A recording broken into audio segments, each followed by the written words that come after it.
సునీత విలియమ్స్ని తీసుకొచ్చిన crew dragon సముద్రంలోనే ఎందుకు ల్యాండ్ అయిందో తెలుసా? దీనికి చాలా కారణాలున్నాయి. నిజానికి అంతరిక్షం నుండి భూమి మీదకి వచ్చే స్పేస్ షిప్ భూమి మీద లేదా సముద్రంలో ఎక్కడైనా ల్యాండ్ కాగలవు. రెండు ఆప్షన్లు ఉంటాయి. అయితే ఈ విషయంలో ఒక్కో దేశం ఒక్కో పద్ధతి ఫాలో అవుతుంది. రష్యా స్పేస్ క్యాప్సూల్స్ నేలపైన దించుతుంది. ఆ దేశానికి సేవలు అందించిన స్పేస్ షటిల్స్ రన్వేలపై విమానాల్లా దిగుతాయి. అమెరికా మాత్రం సముద్రంలో ల్యాండ్ చేస్తుంది. దీనివల్ల అనేక ప్రయోజనాలున్నాయి. నీటి సాంద్రత, చిక్కదనం తక్కువ కావడం వల్ల ల్యాండ్ అయ్యే వ్యోమనౌకకు కుషన్లా పనిచేస్తాయి. స్పేస్ క్యాప్సూల్స్ దెబ్బతినే అవకాశం ఉండదు.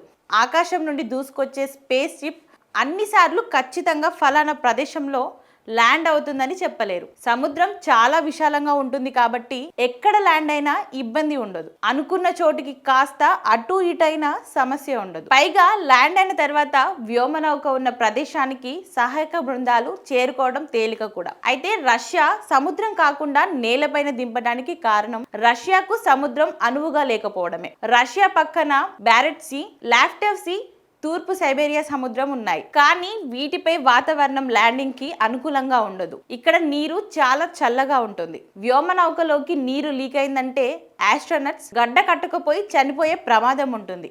అదే సమయంలో కాస్త అనువైన సముద్ర ఉపరితలం ఉన్నప్పటికీ అవి అంతర్జాతీయ సరిహద్దులకు చేరువలో ఉన్నాయి. రష్యా అక్కడ ల్యాండ్ చేయదు. మరోవైపు రష్యాలో జనం నివాసం ఉండని భూభాగం చాలా ఎక్కువ. అందుకే నేలపైనే దింపుతుంది. రష్యానే కాదు, చైనా కూడా ఇన్నర్ మంగోలియా ప్రాంతంలో నేలపైన ల్యాండింగ్ నిర్వహిస్తుంది. అమెరికా విషయానికి వస్తే అట్లాంటిక్, పసిఫిక్ మహాసముద్రాలు ల్యాండింగ్ కు అనువుగా ఉండడం, అదే టైంలో నౌకాదళం మోహరించి రెడీగా ఉండడం వల్ల సముద్రాన్ని ఎంచుకుంటుంది. నిజానికి 2011 వరకు అమెరికా కూడా విమానాన్ని దింపినట్టు దింపింది. అమెరికాతో పాటు మన దేశం కూడా సీ ల్యాండింగ్ నే ఎంచుకుంటుంది.